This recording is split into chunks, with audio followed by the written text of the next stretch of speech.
This is my 20th anniversary Anakin's Podracer MOC, and I wanted to make a diorama. I used the same size as this Dagobah diorama, and I wanted to make one for something from episode 1.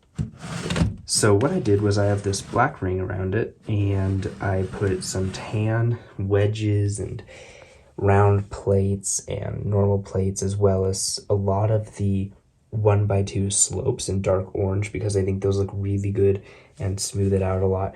And then as you can see, I connected his Podracer with 4 2x2 Technic plates round, and that kind of holds it in.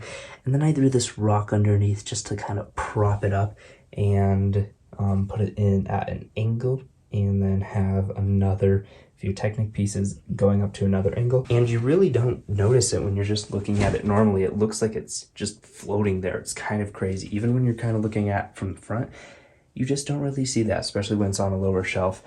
And I put these clear pieces under this side pod so that I can adjust how much he's leaning in his Podracer. And I opened up the front to kind of show that he's taking in air, which is why it's sort of tilting the side. And opened up this flap a little bit. I used the Anakin from the Anakin's and Sebulba's Podracer because I really like the helmet and I really like his face print. I think it's by far the best Anakin we've got because of the actual goggles printed on.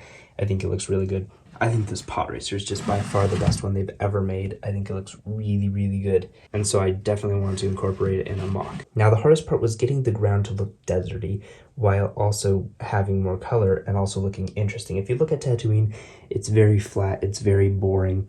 So I kind of took creative liberties and made it very colorful and a lot more textured, but I think it just looks so much better because of that. It could be taller, but I think for a small 18+ style diorama, it can't be massive. It can't be a crazily big MOC. It's gotta, kind of fit in with the theme. It's gotta, be just a cutout of the scene, not the whole scene. So I definitely didn't do a massive rock work, but I did spend a long time on it, and I think it looks pretty good. And this is very thin, as you can see, and it's very, very complex.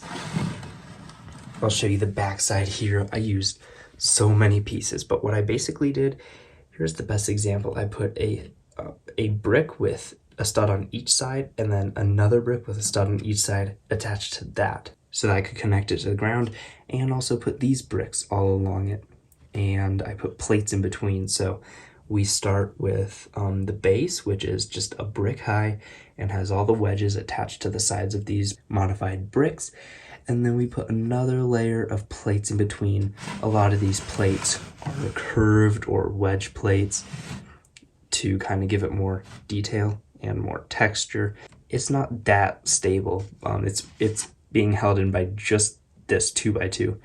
At least a big middle chunk of it is, which is not ideal, but I think for a diorama, I'm not really gonna be, picking it up and shaking it around all the time, and I think it'll, stand the test of time. It isn't entirely unstable. And I think it looks like actual nature because it's so ununiform and so sporadic. And yeah, I just think this is an absolutely beautiful Podracer, and I want to build a sort of diorama to not only have something to represent episode 1, but also to have something that looks really good on display and shows off my favorite Podracer. So I hope you got some inspiration from this MOC. Thank you all for watching. Have a wonderful day. I'll see you in the next video.